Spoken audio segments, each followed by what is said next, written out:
रेखा मागे आओ, रेखा तुला माझी शपथ आहे, मागे आओ, हो मागे, नाही रेखा. रेखा फक्त नावापुरती बायको असेल, मी फक्त तुझाच. रेखा मागे आओ.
या डोळ्यानं आतापर्यंत फक्त माणसं खाल्ली आहेत. यातून जिवंत बाहेर येणं अशक्य. आपण रेखाला गमावलं. आबा, रेखा, आबा.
सांभाळून बघा बाहेर बघा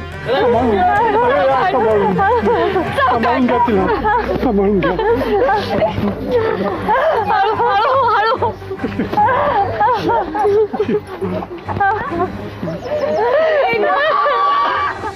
कालिनी कपालिनी मुंडमालधारिणी कालिनी कपालिनी मुंडमालधारिणी विनाशिनी प्रलापिनी असुर रक्तप्राशिनी. मी आहे ना, मी तुला काही होऊ देणार नाही.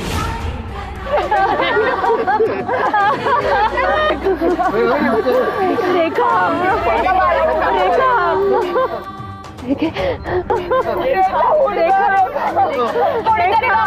बोलवा डॉक्टरांना बोलवा.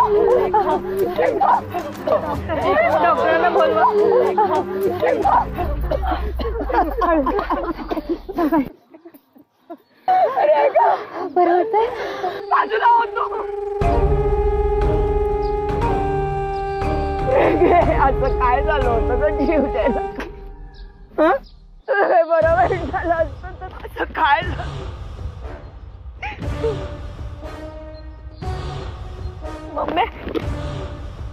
मम्मी रोहितने रूप बदलून येत होते तेव्हा मी त्यांना फोनवर बोलताना ऐकलं, त्यांच्या आयुष्यात कोणीतरी आहे.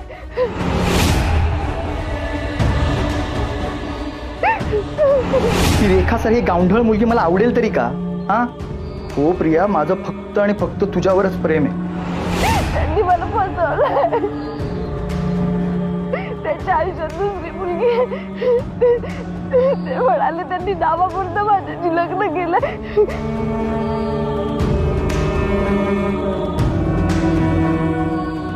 रेखा फक्त नावापुरती बायको असेल, तू काळजी नको करूस.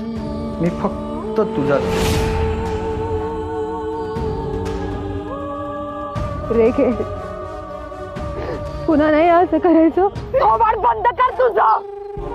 या अवदसेमुळे सगळं झालंय. तळभद्री, 7व्या मुलीची 7वी मुलगी जिथे जाते तिथे सगळ्यांचं वाटोळं करते. ही मांडवात येईपर्यंत सगळं व्यवस्थित होतं. ती आली आणि सगळा सत्यानाश झाला ग रेखे. मम्मी, नेत्राची काय चूक आहे? तू गप्प बस.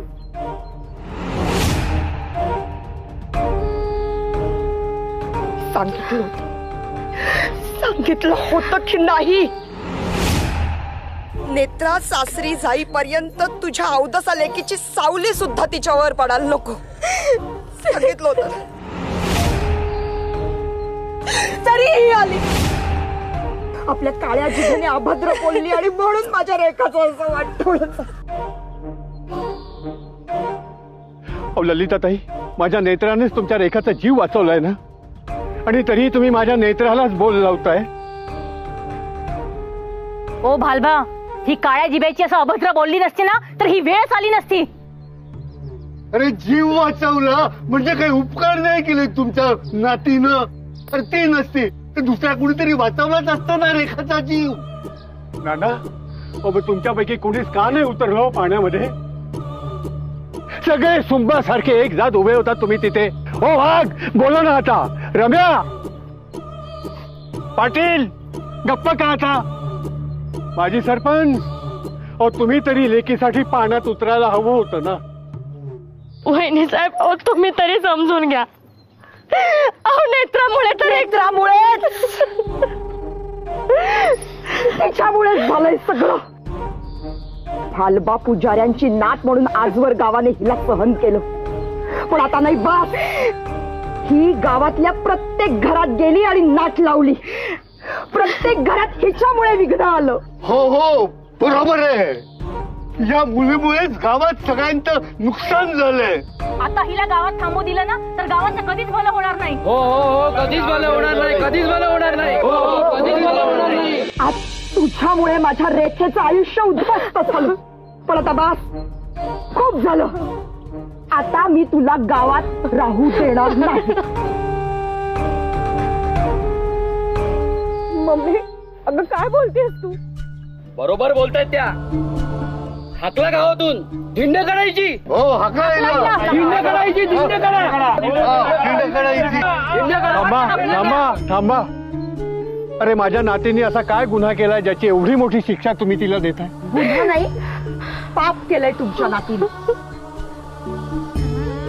आणि आता तिच्या पापाचा घडा भरला. बास झालं. ही काळ्या जिभेची आजपर्यंत जे जे काही बोलली ते सगळं तसंच्या तसं घडलं. ही जर अजून गावात राहिली ना तर गावाचं स्मशान होईल. मी सांगून ठेवते तुम्हाला सगळ्यांना. तू निघ इथून, चालती हो गावातून. ललिताताई, हवा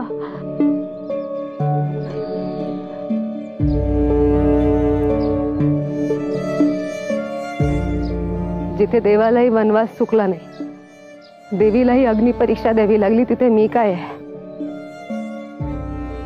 मी तर 7व्या मुलीची 7वी मुलगी. त्यामुळे तुम्हा सगळ्यांचा अपमान तर माझ्या 5वीला पुजलेला आहे. गावात मला बघून लोक रस्ता बदलतात. कोणालाही माझं तोंड बघायचं नसतं. पण ठीक आहे, माझे काहीच तक्रार नाही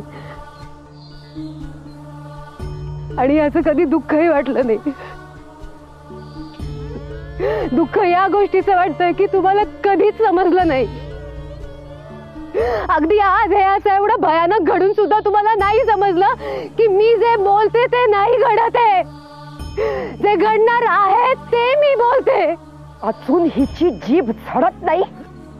खबरदार, खबरदार, माझ्या नेत्रावर कोणी हात उचलला तर.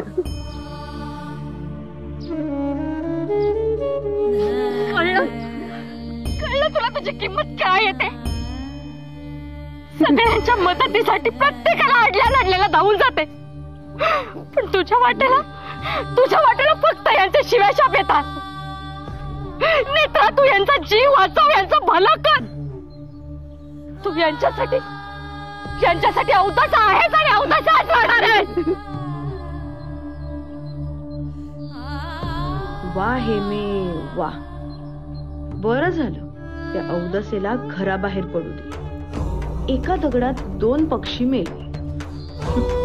त्या ललिता काकूनी माझ्यावर चोरीचा आळ घेतला ना, तिलाही चांगलीच अद्दल घडली. आणि माझ्या अवदसे बहिणीचं सुद्धा आता काही खरं नाही. ए मंगला, वहिनी साहेबांची नीट बोला. मी तर म्हणतो आताच आत्ता हिला गावाबाहेर काढा. मंगले, तुझी ही अवदस आलेख स्वतःहून जाते की तिला फरफटत मी आता गावाबाहेर काढू?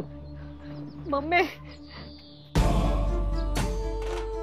हो भालबा, तुला जायला सांगा लवकर, नाहीतर आज अख्खा गाव तुमचं घर पेटवल्याशिवाय राहणार नाही, सांगून ठेवतो. बऱ्या बोलीने सांगतोय तेवढं नीट आहे का? ही स्वतःच्या पायाने गावाबाहेर गेली तर जिवंत राहील, नाही तर आम्ही लाटा काटा घ्यायला कमी करणार नाही.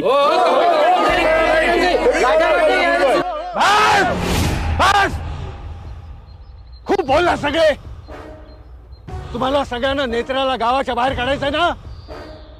ठीक आहे, पण लक्षात ठेवा, नेत्रा एकटी गावाबाहेर जाणार नाही. नेत्रा सोबत मी, मंगला आणि हेमा, आम्ही तिघेही गाव सोडून जाऊ.